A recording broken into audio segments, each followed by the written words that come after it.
All right, welcome into this video series I'm going to be doing on why satisfied customers is the bare minimum. So I'm going to do a multi-day series um, going in deeper, talking about why satisfied isn't good enough, and it's really the bare minimum and how we can elevate that to a new level and a new standard that will create what we ultimately want, which is raving fans.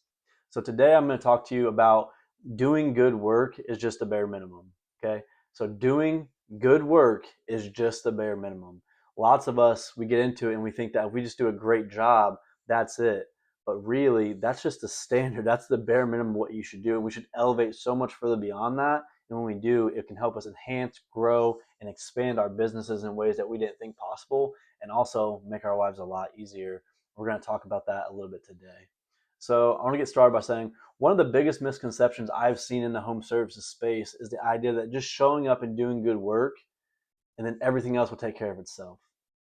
And while that's a good thought, the truth is doing good work is not what's going to make you successful.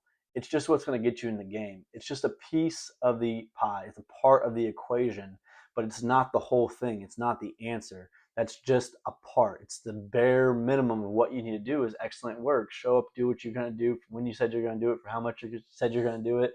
All things that surprisingly lots of trades struggle with, and we see that and hear it all the time when we were in the trades before we sold our business, and also now with our clients that we work with. And so what actually separates these businesses that grow from those who stall is the experience surrounding the work that you do, how you show up, how you communicate with your customers, how professional you are before, during, and after the job. Your employees, and your brand, all of that comes into play. But a lot of times we don't even think of it or consider it. All we focus on is, do we show up and do the work we say we're going to do, and we think that's enough. But really, that's the bare minimum. And I'm going to say that a lot, and you're probably going to get annoyed. But it's I want to drive that home because we see it so much that people think, "Oh, I did a great job. I went in and I executed on what we said and what we agreed upon." Great. That's the expectation that was already there. You didn't do anything special. You did what you're supposed to do. Congratulations. And so that's where people get hung up and they stay stuck there. And so what I've seen, and I live this myself, and now we see it with a lot of our clients, is that most home service businesses are built by people who are great at the work that they do. They are experts in their field. They are great at executing the problems or solutions that they are there to help with.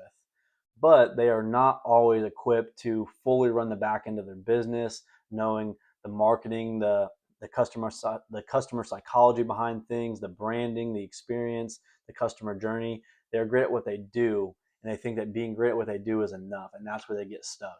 And we see it all the time, and we were able to work through that in our own business, and we've also been able to help our clients with that as well. And so when you get into that and you're great at what you do and what you do for work, you're taught a lot of times that that's all you need to focus on, is just focus on the work, focus on doing a great job.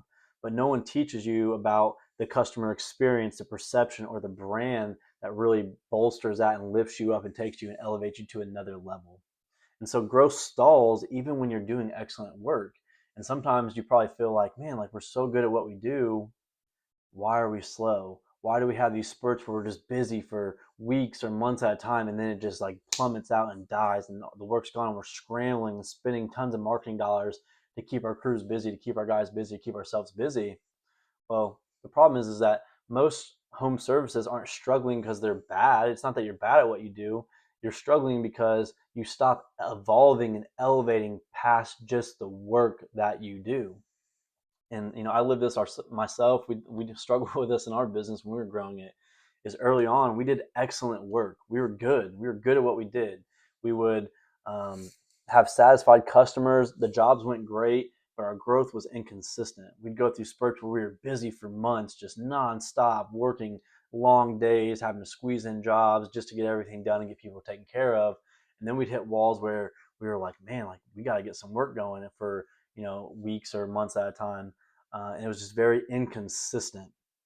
And what we learned and what we started to implement and what changed our business and helped us grow was we figured this out, that satisfied customers rarely talk. Now, if you have a bad experience, that customer will leave you a bad review. They'll tell 20 people. They'll blast you on social media nowadays, which is a big thing. because sometimes that not only can hurt your business, if it's bad enough, it can ruin your business. And so we figured that out, that satisfied customers are rarely talking, they're not advocating, they don't become huge advocates for your business and your brand. They're not actively out referring people and telling people about you and selling jobs for you. And so everything changed for us when we focused on the experience for our customers, not just the outcome that we gave our customers. And so once we started creating raving fans, those customers sent us tens of thousands of dollars of referrals by themselves.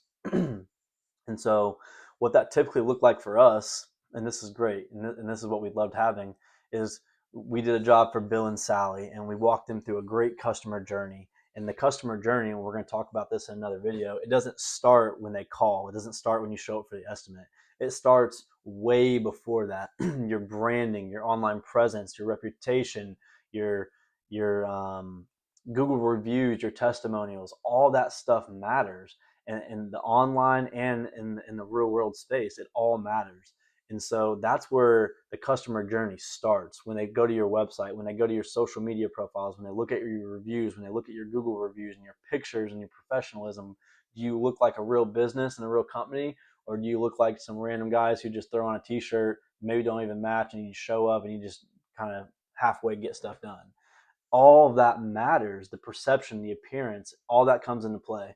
And so when we work with Bill and Sally and they go through that process and then they get us on the phone or connect with us through a web form or whatever, and then we show up to the estimate and we take them through to the job, we do the job, and then we do the after job things, the follow up, the handwritten cards, the personalized gifts, the different parts that we incorporated into our customer journey, and we walk them through that process. Well, now they're not just a satisfied customer, they're not just a satisfied client, but they become raving fans and advocates for our brand and our business. And they would tell their friends and their neighbors and the coworkers. And all of a sudden, now that we worked with Bill and Sally, now Tom and Sue call us and we show up. And a lot of times this is how it would go. We'd show up, we'd introduce stuff, talk, and they say, hey, look, we'd want to walk them through the process. Oh, no, Bill and Sally, they told us everything. We know exactly what to expect. We just need to know the price and how much to give you and then when you can start. And we would take our measurements. We would tell them the price. They'd say, cool, give us the soonest date you can get to us. We're ready to go. And then we had the job. And so what that turned into were those referrals were the cheapest marketing dollars we ever spent and the highest ROI we ever saw. And it wasn't accidental. It was intentional. It was an intentional framework that we overlaid over our business to be able to walk people through this experience that made them feel differently than they had experience with other trades and home service companies. Something we struggle with in the home services and get a bad rap for with a lot of businesses is that, once you finally get someone to show up and do an estimate or agree to come out and look at something, they're supposed to be there at 9, they show up at 11, or they don't show up at all. And then they call you back 2 weeks later, or worse yet, which typically happens, you have to call them 6 times just to get them to come back out. And then once you agree upon the job, they're supposed to come out in 2 weeks. They don't show up. You don't hear from them for another 2 weeks. And then 2 weeks later, you get a hold of them. They're coming out. They're going to come out tomorrow, 9 a.m. on the dot. They show up at 1. They leave at 1:30 for lunch. They come back at 2:30. They work for 45 minutes and they're gone. And the job that's supposed to take 2 days takes a week and a half. And that sounds absurd. It sounds crazy, but it happens all the time. And it happens a lot more than you would expect with home services, because you have the people who are just good at what they do, and then you have the people who take it serious and want to grow a business. And when you can be intentional and you can overlay those things and you can over communicate with your customers, you can walk them through a great experience, you can keep them in the loop, make them feel part of it, educate them, be a partner with them, not just a transaction in the service that you're doing. And then you can do all the things before, during, and after to make sure the experience is top notch. See, that's why the work is just a piece of the pie, the piece of the puzzle. You have to do great work, but that's just the starting point. That's the bare minimum of what you have to do. The experience and the way you can treat them and care for them and take care of them during that whole process, before, during, and after, elevate you to a new realm where they become raving fans and they will sell jobs for you. And we had it all the time. We had customers that would each year would account for tens of thousands of dollars in referrals on their own because of the experience that we gave to them. And because of that, it was the cheapest marketing dollars we spent. It was the best ROI we ever got. It was the easiest customer acquisition. And because of that, it gave us more money to play with to go out and acquire new customers through the paid lead gen or different things that we did, and then bring them into that process. And then on the back end, we could get more out of the raving fan creation, or it gave us more money at times to be able to invest in new equipment, go and invest in different trainings, learn new things, have more money to operate and do new things and try new things out. And so it becomes a very beneficial thing whenever you can figure out that a satisfied customer is the bare minimum, and doing good work is only the beginning. You have to take that next step and elevate that. And over the series, we're going to talk about several different things that incorporate into that and where that starts. But one thing to remember is I don't want to break down. I want to break down that how home services can actually create raving fans and why satisfied is no longer good enough.